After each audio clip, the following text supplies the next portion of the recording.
سلااو لە بینەرانی بەڕێزی کەناڵی بیکەی فۆم کاتتان باش لەم بەنامە تایبەتە میوانداری دوو بەڕێزم کردووە کاکە سەید هەورامی و کاکە عوسمان سەرسپی.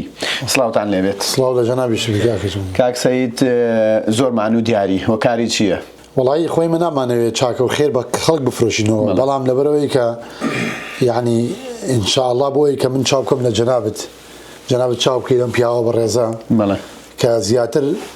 دەستمان لە کاری خێرا بێ. وانە جەنابی کاک عوسمان؟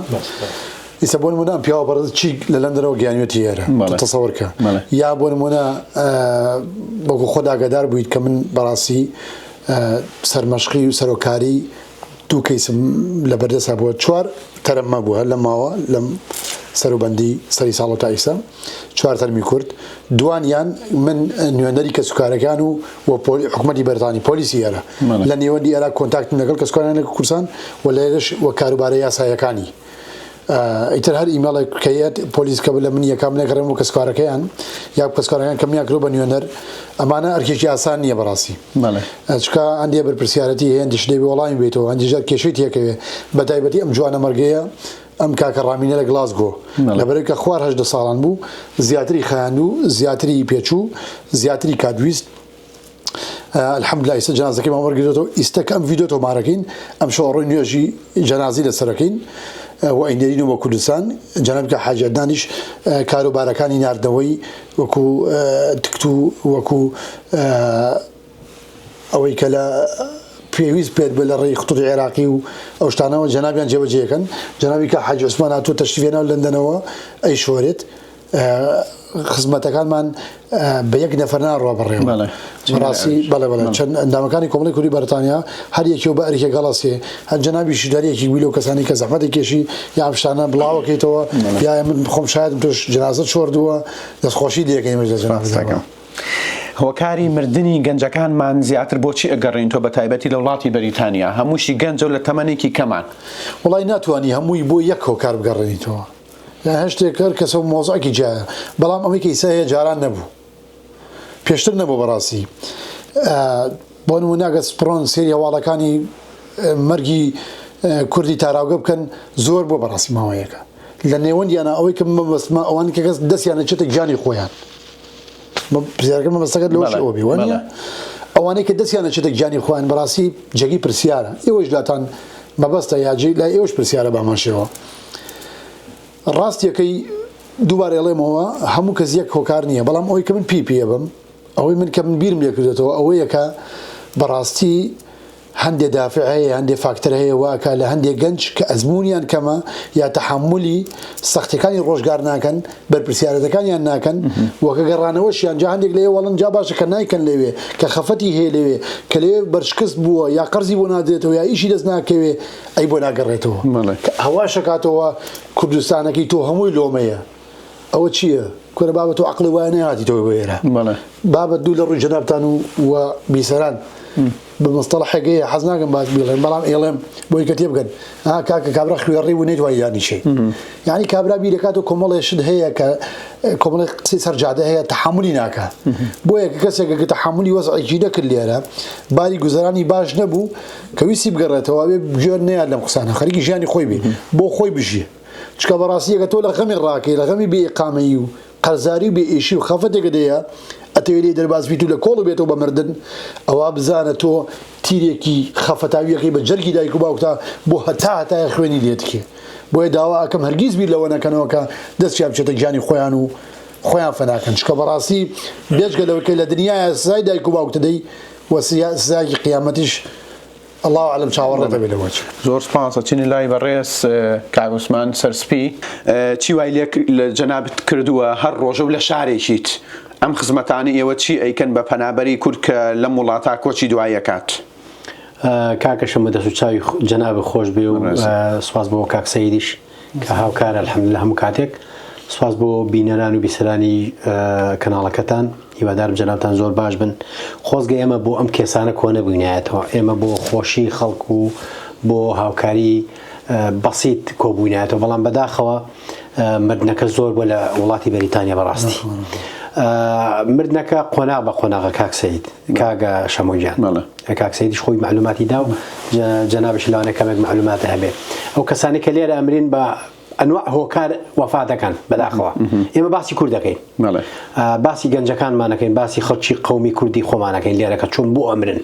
ینی بۆ کۆچەکەن لێرە ئەوانەی کە کۆچەکەن فەقەرە ینی چۆنڵی یاسا دانراوە مەسەلەن ئەوەی کە لە خستخانە ئەمرێ زووتر وەرەگی دێتەوە ئەوەی کە لە ماڵە ئەمرێ درەنگتر وەرەگی دێتەوە ئەوەی دامی زیارە بێ تۆزێکی پێچی ئەوەی کوشتن بێ بە شێوەیەکی ئەوەی خۆکوژی بێ بەڕاستی پێچێت بۆ ئەوەی کە سمپڵی تەواو لە لەشی ئەو لەشە وەربگرن ئەو کەسە وەربگرن فەحسی تەواوی لێ بگرن جارێک کەسێک هەیە مەسەلەن کەوانێ بێکەسن زۆری پێچێ یا ئەوەی کە مەسەلەن کێسی ئێرانیە و خۆی عێراقیە و بەڵام کێسی ئێرانیە هۆکاری چی ئەمەی کە ئەوش لای کوێژنەبی ئەوش حەلە بێت ئەنێرێتەوە خەڵکی وا تەلەفۆنی کردووە لەوە ترساوە ئەوەی ژار حەلە بری ئەوش ئەوانە مەسم کێشەن کێشەکان زۆرن کێشەکان یەکەم جار تەسمیلی جەنابی کاک سەید دەکرێت ئەوەی لە ڕێگەی قانون و پۆلیس و حکومەتەوەی تەسمیلی ئەم پیاواکرێ ئەم پیاوە بە ڕێکارە یاساییەکان لەگەڵ کە سوکاریە هەڵەسێ گفتوگۆکە ئەبە بە نوێنەری کە سوکاریان تا ئەگاتە دەستی کاک سەید جەنازە کە جەنازە گەشتە دەست کاک سەید دەکەوێتە دەست من و کاک حاجی عەدنان کاک حاجی عەدنان قزەی تکت و ناردنەوە و ئامادەکاری قوسڵخانەوانە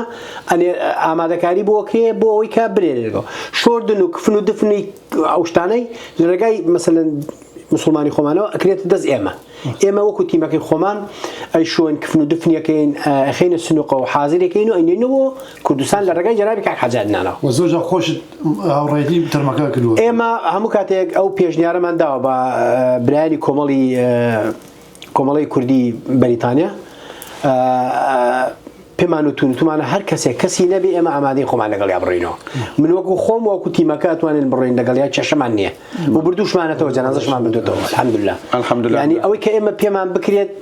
تەنها فی سەبیللاهی چتر هیچ بەرژەوەندێکمان لێرە نییە تەنها بەرژەوەندیمانەوەیە خۆی گەورە لەمان ڕازی بێ چونکە خۆمان مناڵی هەژارین خۆمان بە هەژاری گەشتونێتە ئەم وڵاتە بەڕاستی پێمان خۆشە ڕەوەندی کوردی لە وڵاتە بە ئارامی بژی کە تۆ لە وڵاتێکی وەکو عێراقیا و کوردستان ئەگەیتی ئێرە کۆمەڵی فاکتەرمەیە مەیگرە بەر دەردی جەنابی کاک سەیدی بەڕاستی کۆمەڵێک یعنی نابێ من ئەسپی خۆم لەگە کەسێکی هاتاوە بەڕاستی من کوڕە هەژارم هەر ئەوەم پێکرێ تا ئێستا ئەوەم پێکراوە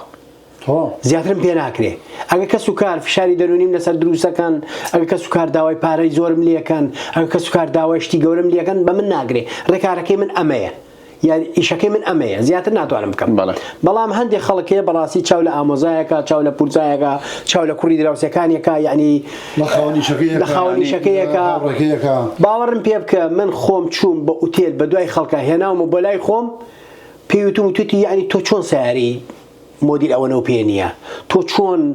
تەلەفۆنی مۆدیل ئەوەنەوە پێ نییە چەند ساڵە لە وڵاتی بۆ ئەمە نییە بۆ ئەوە نییە وتومە کاکە من ئەمەم پێکرێ یعنی ئەمانە بە تۆ باسیەکەی هۆکاری مردنە یا خۆ کوشتنەکان ئەرزەکەم بەتەنا کوشتن نییە بەتەنزان مردن نییە سژنەکانیشە کاکە ئێمە خەڵکی زۆرمان لە سژنە بەڕاستی من پێ دەڵێم ئەڵەم خەڵک بە خۆمی وتوتی چۆن تۆ تا ئێستا سیارەی مۆدیل بەرزە پێ نییە تۆ چۆن سیارەی مەسەلەن ئەوە نییە چۆن خانوود مۆرگێج نەکردو وتومە کاکە من ئێمە موسڵمانین ئێمە شتانە ناکەین ئێستا ئەو کردوێتی لە سژنای منم پرسیارم ماڵ مناڵەکەی لێدەستدا ئەم پرسیارم لە کاک سەید کرد جەناشی دووبارە یەکەم وەربەرەوەی تۆ کفن و دفنی ئەو هاوڵاتیانەیەکەی کە کۆچی دواییەکەن زیاتر لە ئێستا لەم ماوەی یەک دوو هەفتە دەوری نزیکی هەشت حەوت کۆچبەر کۆچی دوایان کردووە بە هۆکاری چی من جومعە خۆمدانێکم ناردێتەوە بە کوردستان کاکە برایم لە کوردستان ئەو بە نەخۆشی وەفاتی کردبوو زیاتر هۆکارەکە کامەنە چییە؟ ئەزانکی کاکە خۆ کوشتنە یا خۆت کاکە شەمپا لای عالەم لای هەموو خەڵک ئەم قسە مەعلوم بێ ئێمە کە جەنازە ئەشۆین کوێریشین و کەڕیشین بەڵام کە سوکارەکان خۆیان نەزانن کە سوکاری هەموو مردووەک خۆی زانە کوڕەکەی بۆچی وەفاتی کردووە بەڵام ئێمەمانان هەر خۆش ڕێگامان پێنادا قانون ڕێگامان پێنادا ئێمە قسە بکەین لەسەر مردنی خەڵک بۆچی مردووە بەس بەڕاستی زۆر بووە ئێمە مانەوێت ینی ئێمە عەرزەکەم بینەرانی عەرزەکەم کاکە ئینجا ڕۆژی جومعە دانێکمان ناردوێتەوە سێشەممە کە ئەمڕۆ چوارشەمەیە ئەم ڤیدیۆت دوبلاژەکەی جەنابەت تەسویرەکەی دانیشکە حاليا لە ڕێگای لە مەتارە ئێستا پەیوەندیمان کردووە کە سبێ بەیانی ئەگاتە سلێمانی ئەمڕۆ دانیشکە حازرەکەین ڕۆژی شەممە ئەگا باشە دانیشکە لە لێڤەرپۆڵێشتەوە نەگیراوەتەوە تێگەی ئێستا ئەم شەو ئێمە چوینە ماڵی برایشکە وتیان کەسێکی جەڵدەلی داوە یعنی شتەکە کارە ساتەکە زۆر بووە یعنی من فیشارە دەرونیەکان لەسەر خەڵک کاکە فیشاری کاکە نوێژ ناکەی ئیبادەت ناکەی دەردی کابرای کورداڵێ ڕێگای ناقانونی گرتووە کاکە سەردانی مزگەوتەکان بکە لەخوا نزیک بن کاکە لەخواوە نزیک بە کاکە تۆزە کۆمەڵایەتی بن تۆزە لەگە خەڵکات تێکڵاو بن کاکە کە ئابە ئینسان تێگەیە کە ئابە ئینسان تێگەیە ئەبێت لەو فشارە دەروونی خۆت بینتە دەرەوە کاکە من ئەمڕۆ بۆ مەکرێ لە مانگێکا مەسەلەن 200 پاوەند بەیەک زیاترم نییە درۆ لەگە کە سوکارەکەی خۆمان ناکەم ئایلی خەڵک هەڵ ناخەڵەتێنم ئافرەتی خەڵک هەڵ ناخەڵەتێنم بڵێم کاکە من ڕۆژی من بزنسمانم و ئەمەم و ئەوانەوە هەتای خێمە سەر خەت کە خزمە سەر خەت دوایی ئەو کەسێکە لەگەڵ مای ماڵوێرانە بێ کەوەی کە لەگەڵ خۆش ماڵوێرانە بن فیشارە دەروونیەکان لەسەر خەڵک زۆرە ئەم سۆسیال میدیایە بەداخەوە کورد نازانێ بەکاری بێنێ لای سەعاتەکە ڕسمی ئەگرێ و من لە لەندەن لای ماستەر سیتی مەلعبەکەی سیتی ماستەرەوە ڕسمی ئەگرێ و ئەڵێ من لە ماجستەر من لەوە یعنی چۆنەڵی خەڵک تووشی نەخۆشی دەرونیەکە بەڵێ چمە لای کاکسەی زۆر سپاس بۆ جەنابەت کاکسەی دووبارە سڵاو پێشەوەی من بەرنامەکە دەست پێ بکەین و ڕێکۆردی کەین جەنابەت کەیسێکی پیشاندام بۆ دیەکە لە شارێک لە شارەکانی وڵاتی بەریتانیا ئەڵێ جسمیان پارچەکانیان دەرهێناوە توانی ڕوونی کەی تۆ ببینێنانی بەڕێز ئەوە زیاد ناتوان زۆر دەکاری بدەم لەبەرەوەی ئەو ئیمێل ئەو قان ناتوان ڕۆکردناو بدەم چی بۆچی نەبووە بەڵام ئەوە نیگەرانیەک هەیە بە تایبەتی و جەنازانەی کە بێکەسن یا کەسی نەبێت هەوڵە درێت مەسەڵەن جسمی بگرێتەوە پارچەکانی زیاتر ئیسانی کەس لەوە چێ کە شارەزا بێ بڵێ نا هەر دەرەکرێت پارچە کەسی بێ کەسی نەبێ ڕاستە بەڵام سمپڵتی شۆ لەگەڵ شارێک بۆ شارەکانی تر فەرقی کردووە ئیسا بۆ نمونە لەم ماوەیە جەنازەمان هێنایەوە کە وتراوە سمپڵتیشی لێ وەرەگیرێت بەڕاستی شتێکی بچکۆلە و شوێنێک بووە و بەسیط و دوایش فیکس کراوەتەوە چاک کراوەتەوە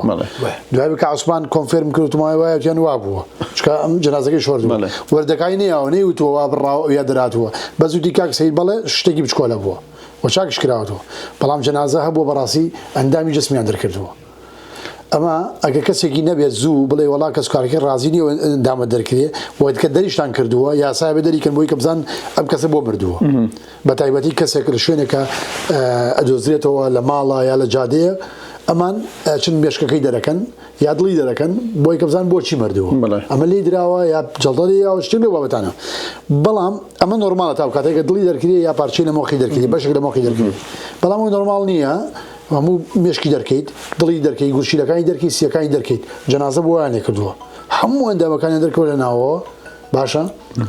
بەڕاستی ئەوە زۆر جارە ئێمە بێتاقەتەکە و ئیشەکەی بە سەختەکات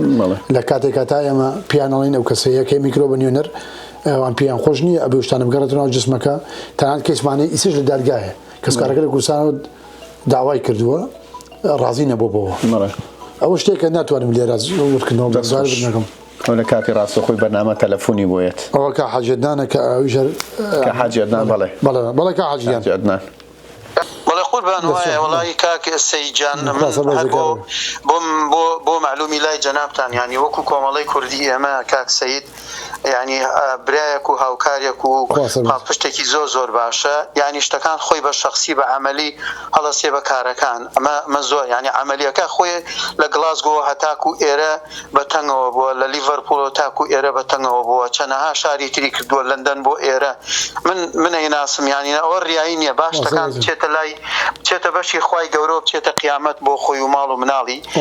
ئەم چاکانی ئەم پیاوە نیعمەتێکی زۆر باشن کاک حاجی عوسمان هەمان شێوە لە لەندەن و تەشریفێناوە بۆ ئێرە جەنازەی شتووە نوێنەراتی حکوومەتی هەرێمی کوردستان زۆر جارە چێ خۆی بە عملی ئەوراخان وەرەگرێ کاروبارەکانەکە چێ بۆ کۆنسڵگەری ئیشەکانەکە کاک حاجی شاموز خۆی بە کامیرەی خۆی بۆشتنی جەنازە کاک حاجی عوسمان کاک حاجی شاموز بە یەکەوە ئەچن جەنازەکە شۆن ئەمانە هەمومان ئێمە وەکو تیمێک ئیشەکەین بەڕاستی بێ بە زەخیرەیەک بۆ قیامەتمان ئێمە حەز ناکەین هەندێک ئیش هەیە بەڕاستی لە دەرەوەی ئیعلام و ڕاگەیاندن ئەیکەین نامانەوێت خۆمان دەرخەین و بۆ وەکو پاڵەوان دەرکەوین تەنها بۆ ئەوەیە کە ئێمە وەکو فریادڕەسی خەڵکی خۆمان هەمیشە لە خزمەت هەموو کوردیەکان هەموو برایەکی مسلمانین لە هەر کون و قوژبنێکە بێ پێویستی بە ئێمە بێ لە بەریتانیا بێ لە دەرەوەی بەریتانیا بێ لە بازنەی دەسەڵاتی یارمەتی ئێمە هەوڵ و تەقەلای بۆ ئین بەبێ جیاوازی برا و کەسی هەموو لایەکی زۆر سپاس کاک حاجیگیان زۆر سپاس بۆ شایەتی حاجی بەڕێز خۆی گەڵم وەفەکە گایە خۆش سلامت کاکە عوسمان لە کۆتاییە ئەگەر ئێمە شتێکمان بیرچوو بێت جەنابە شتێکت هەبێت و ئامۆژگاریت بۆ ئەو بینەرە بەڕێزانەی کە ئەم بەرنامە ئەبێنن وڵای سوپاسی خواکەین ئێمە وەکو کۆمەڵی کوردی بەریتانیا تەواوی ئەندامەکانمان و سەرۆکی ڕێکخراوەکە و هەمومان ئەلحەمدولillah لە خزمەتی ڕەوەندی کوردیان لێرە ئەوەی کە پێمان بکرێ ئەوەی کە پێمان بکرێ ئەلحەمدولillah ئێمە بووین بە چەترێک بۆ هەموو گیر و گرفتەکانی کۆمەڵی کوردی هەر کەسێک بە ئێمە ڕازی بێخێنە سەر و سەر چاومان هەر کەسێک بێوێت ئێمە هاوکار و دەستباری بین ئینشاءالله ئێمە لە خزمەتی یابین دووبارە دەستان خۆش بێ و هیوادارین هەموو خەڵکی کە لێرە ئاژی بە ئارامی بژیت